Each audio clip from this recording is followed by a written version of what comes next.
저는 지금 베트남 친정집 거실 바닥에 앉아 있습니다. 손에는 시어머니가 주신 굴 보냉백이 있어요. 15해 만에 처음 가는 친정길인데 가져온 게 고작 굴 한 상자였습니다. 공항에서 사람들이 비웃었어요. 저도 창피했습니다. 하지만 지금 이 상자를 열고 나서 저는 아무 말도 할 수 없었습니다. 굴 포장을 걷어내니 그 아래 있던 건 묵직한 돈 뭉치였습니다. 5천만 원권이었어요. 손이 떨렸습니다. 이게 뭔지 믿을 수가 없었어요. 그 15해가 이 상자 안에 들어 있었습니다. 그리고 그 밑에는 통장이, 금반지가, 편지가 있었어요. 편지를 읽는 순간 저는 깨달았습니다. 나는 그날까지 미움이라고만 믿고 살았구나. 시어머니의 차가운 말 뒤에 숨겨진 따뜻한 마음을요. 도대체 무슨 일이 있었던 걸까요? 이 이야기는 처음부터 시작해야 할 것 같습니다. 잠시만 구독 버튼을 눌러주세요. 평범해 보이는 사람들의 숨겨진 이야기를 매일 전해드립니다. 15해 전 저는 22살에 한국으로 시집 왔습니다. 서해안 작은 어촌 마을이었어요. 굴 양식을 하는 집이었습니다. 시어머니 박순덕 씨는 굴까기 작업장을 운영하셨어요. 처음엔 다 낯설었습니다. 말도 안 통하고 음식도 달랐어요. 하지만 열심히 살았습니다. 새벽 4시면 일어나서 작업장 나갔어요. 굴을 까고 포장하고 배달 준비했습니다. 손은 늘 차가운 물에 불어 있었어요. 겨울엔 손가락이 얼얼했습니다. 그렇게 15해를 살았습니다. 그런데 딱 한 가지 제가 못한 게 있었어요. 친정에 가는 것이었습니다. 한 번도요.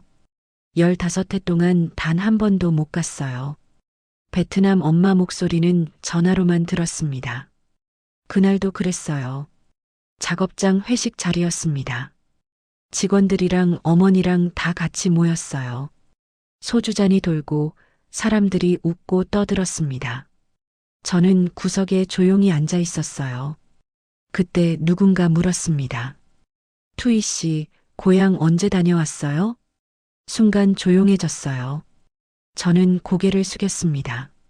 아직 한 번도 못 갔어요. 사람들이 수군거렸어요. 15해나 살았는데 한 번도. 제 얼굴이 뜨거워졌습니다. 그때 제가 작은 목소리로 말했어요.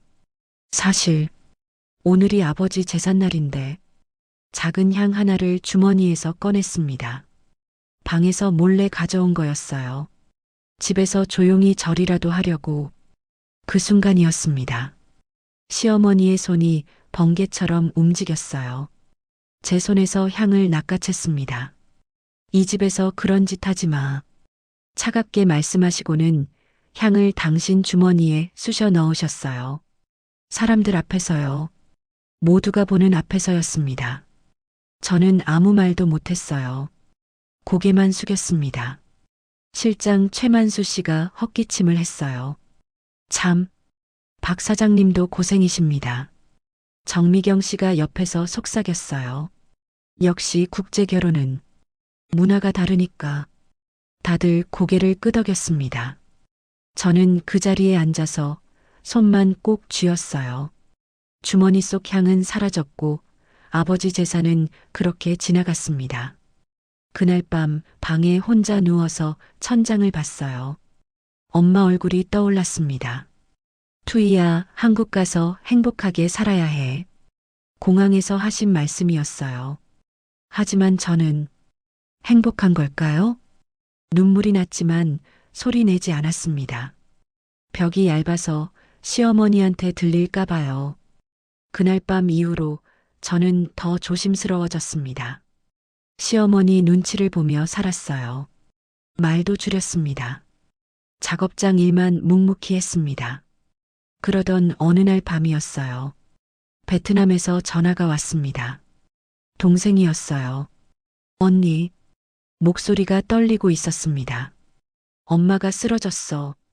심장이 내려앉았어요. 지금 병원에 있어. 당뇨 합병증이래. 눈이 안 보일 수도 있대. 손이 떨렸습니다.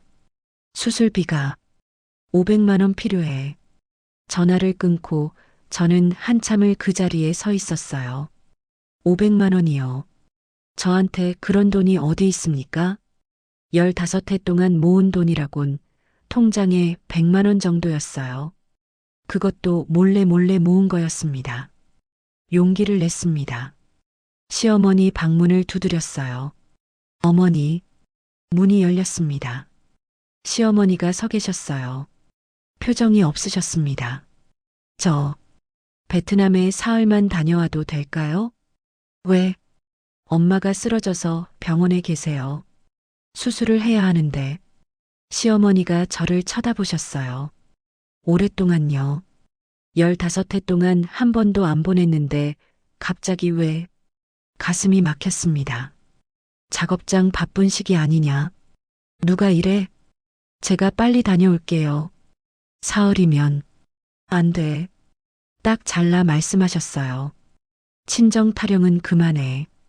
돈도 없고 시간도 없어. 하지만 어머니, 없다고 했잖아. 방문이 닫혔습니다. 저는 복도에 서서 주먹을 쥐었어요. 손톱이 손바닥에 박혔습니다. 눈물이 났지만 참았어요.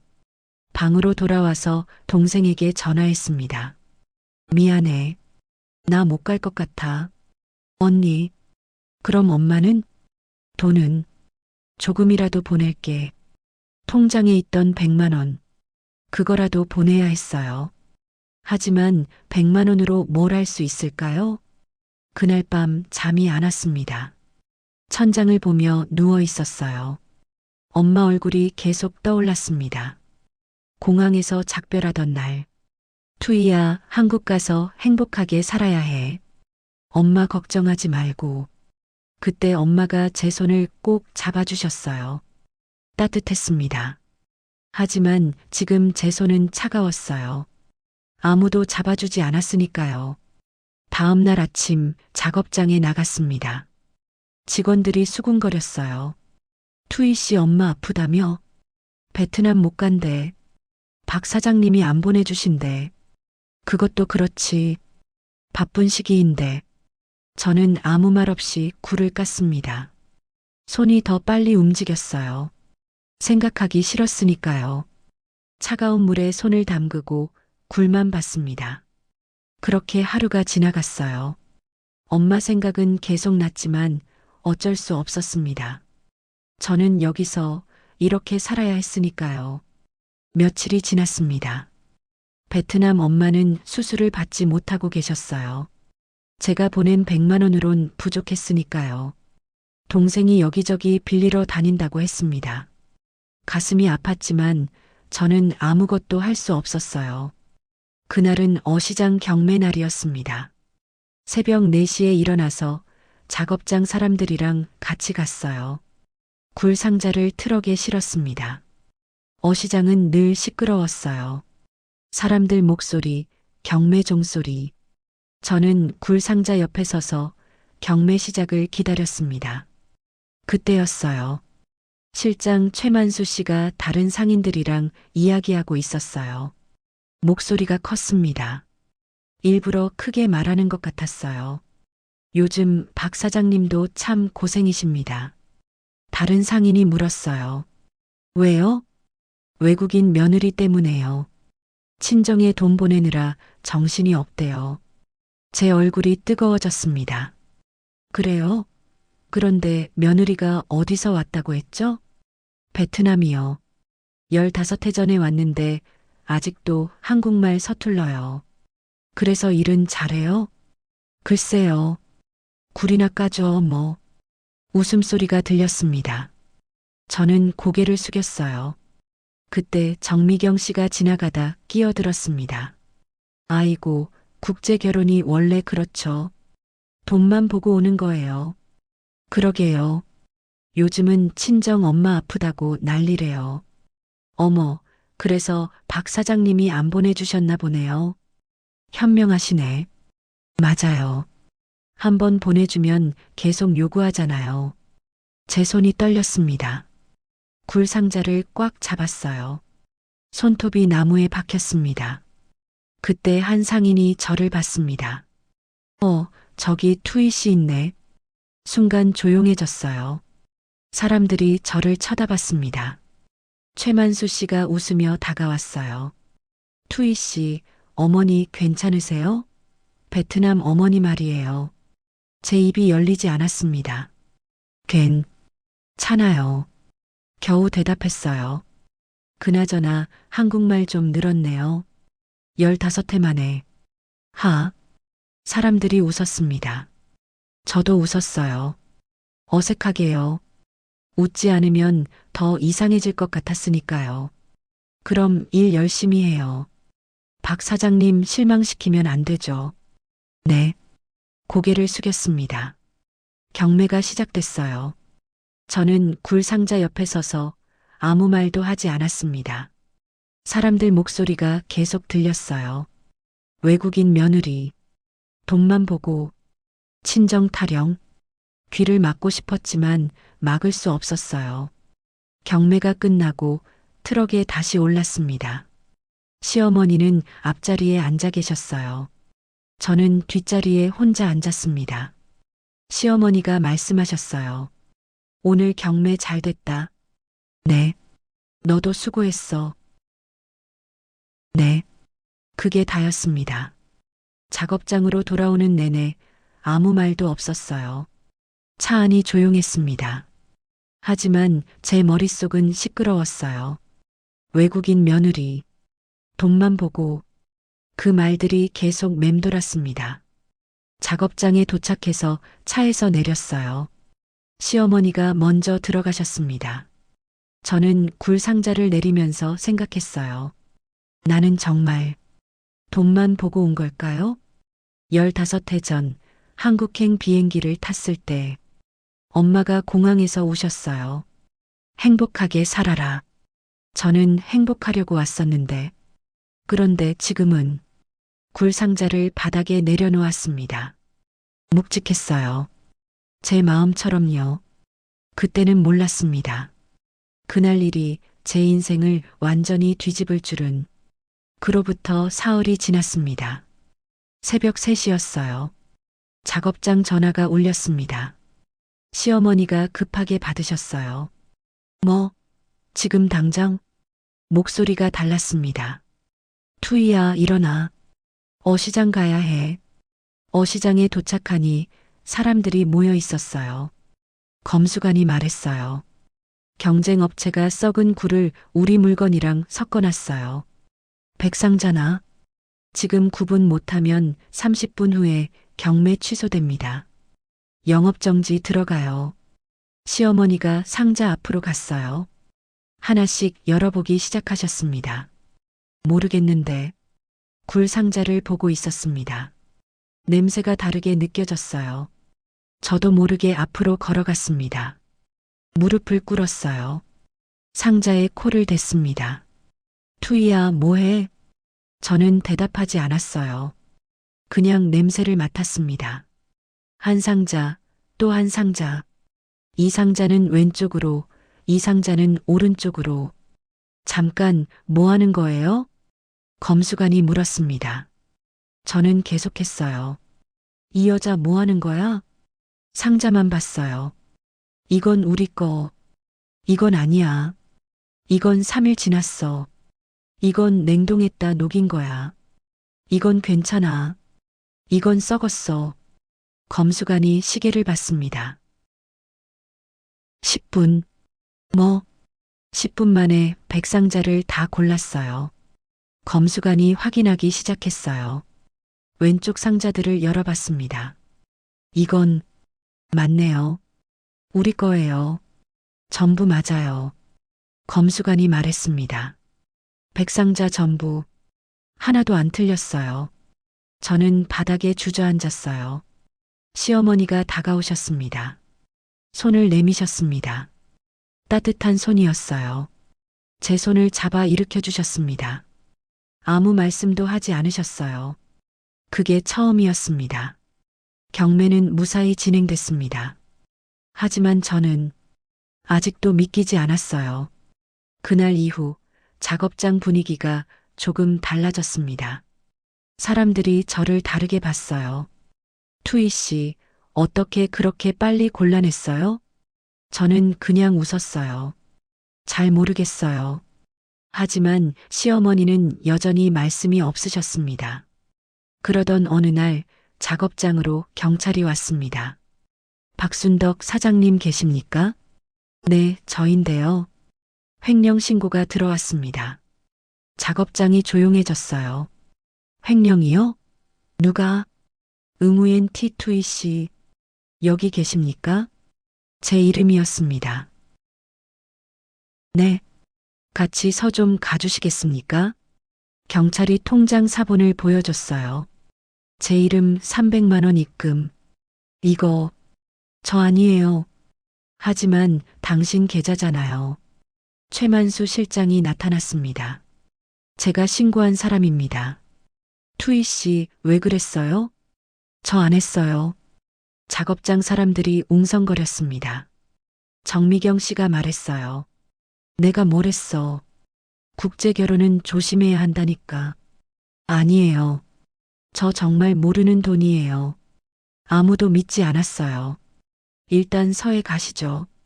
어머니, 시어머니를 봤습니다.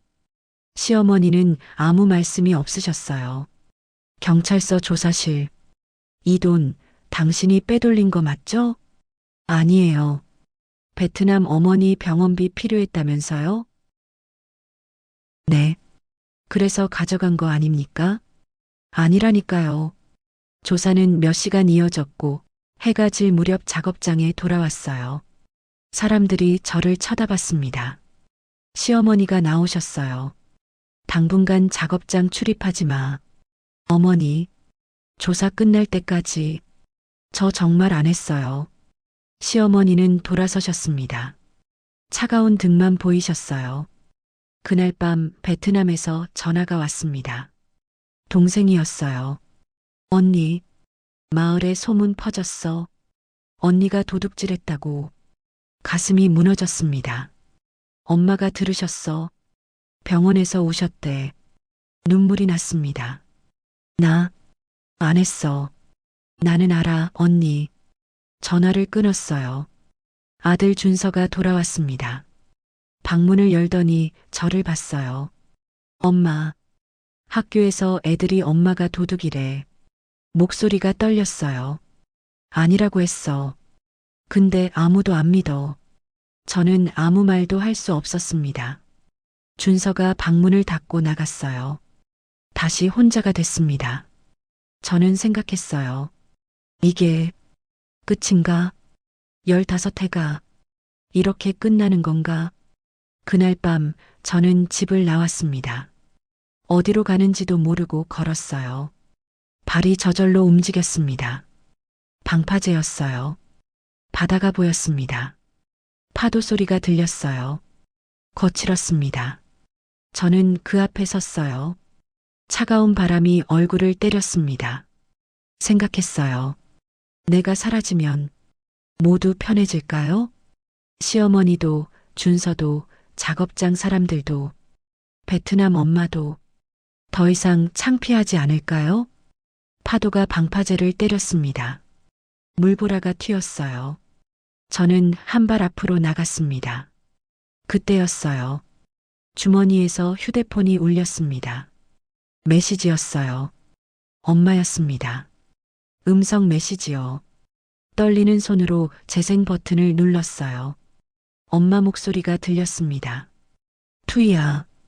숨소리가 거칠었어요. 괜찮아. 엄마는 괜찮아. 울고 계셨어요. 너만 무사하면 돼. 흐느끼는 소리였습니다. 엄마 걱정하지 마.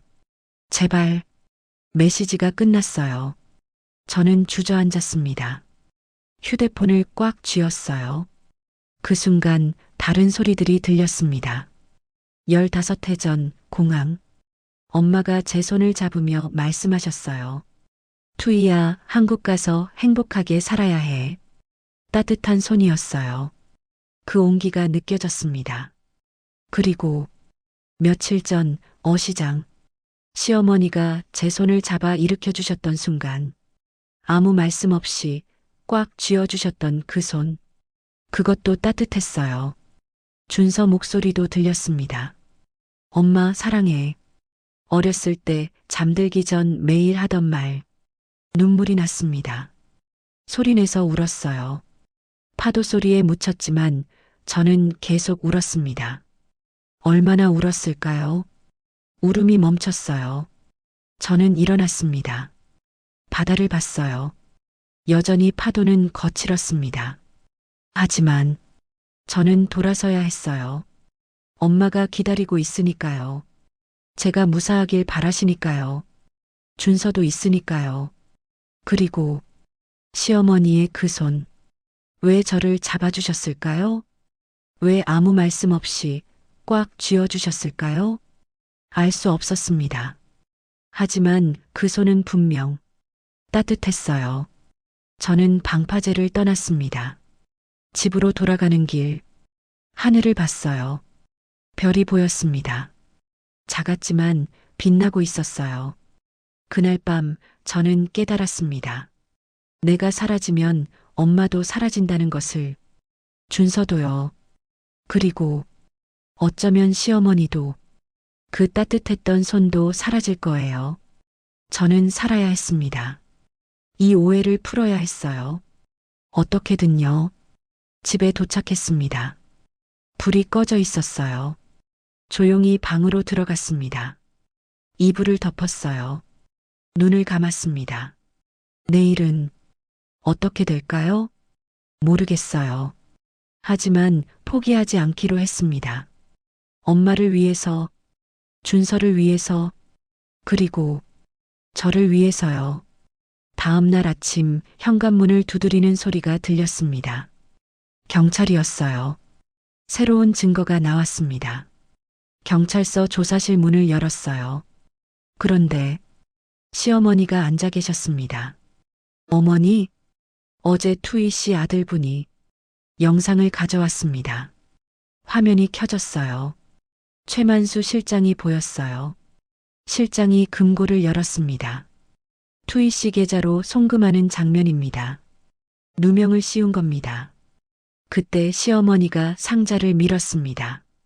15회치예요. 전부 내가 쓴 거야. 내가 정리한 장부. 15회 동안 전부 투이가 했어요. 이해가 없었으면 우리 작업장 진작 망했을 겁니다. 그럼 횡령은 최만수가 한 거예요. 3년 동안 5천만 원 넘게 빼돌렸어요. 문이 열렸습니다. 준서였어요. 엄마, 최만수 씨 긴급 체포영장 발부됐습니다. 투이 씨는 무혐의입니다. 작업장에서 시어머니가 큰 소리로 말씀하셨습니다. 투이는 우리 작업장 은인이야. 사람들이 박수를 쳤어요. 저는 울었습니다. 15회 만에 처음으로 사람들 앞에서 울었어요.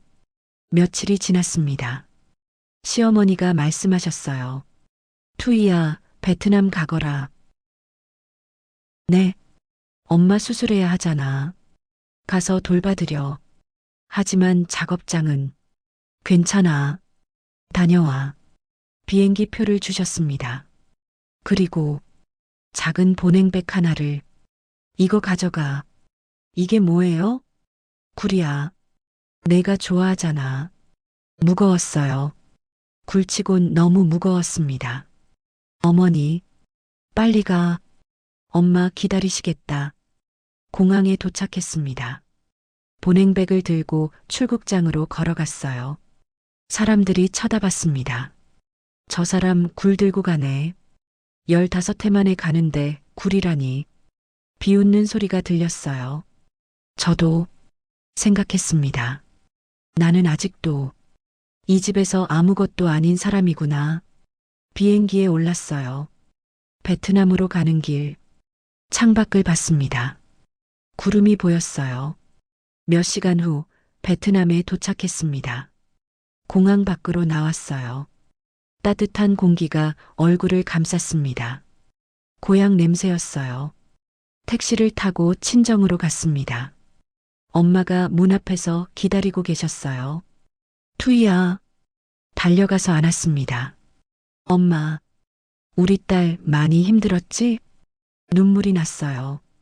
괜찮아요, 엄마. 집 안으로 들어갔습니다. 동생들도 있었어요. 보냉백을 내려놓았습니다. 언니, 이게 뭐야? 굴이야. 시어머니가 주셨어. 동생이 웃었어요. 15해 만에 온 건데 굴? 엄마가 말씀하셨어요. 그래도 열어봐야지. 상할 수도 있어. 저는 보냉백을 열었습니다. 굴 포장이 보였어요. 겉에만 4개 정도요. 이상했습니다. 굴을 치웠어요. 그 아래 돈 뭉치가 있었습니다. 이게 뭐야? 5천만 원권이었어요. 묵직한 뭉치들 10개나 됐습니다. 언니, 이거 동생이 말을 잇지 못했어요. 손이 떨렸습니다. 더 꺼냈어요. 통장이 나왔습니다. 제 이름으로요. 잔액 3천만 원. 금반지가 나왔어요. 3개. 금목걸이도요. 그리고 편지 한 통. 봉투에 투이에게라고 쓰여 있었습니다. 떨리는 손으로 열었어요. 시어머니 글씨였습니다. 읽기 시작했습니다. 투이야, 15해 동안 고생했다. 눈물이 떨어졌어요. 일부러 차갑게 대해서 미안하다. 마을 사람들이 너를 무시하면 내가 더 화가 났다. 그래서 더 냉정하게 굴었다. 내가 무너지지 않게. 내가 없었으면 우리 작업장 진작 망했다. 너는 내 딸이다. 고맙다. 이제 엄마 좀 돌봐드려라. 사랑한다. 마이너스 어머니 박순덕. 편지를 읽다가 멈췄습니다. 소리내서 울었어요.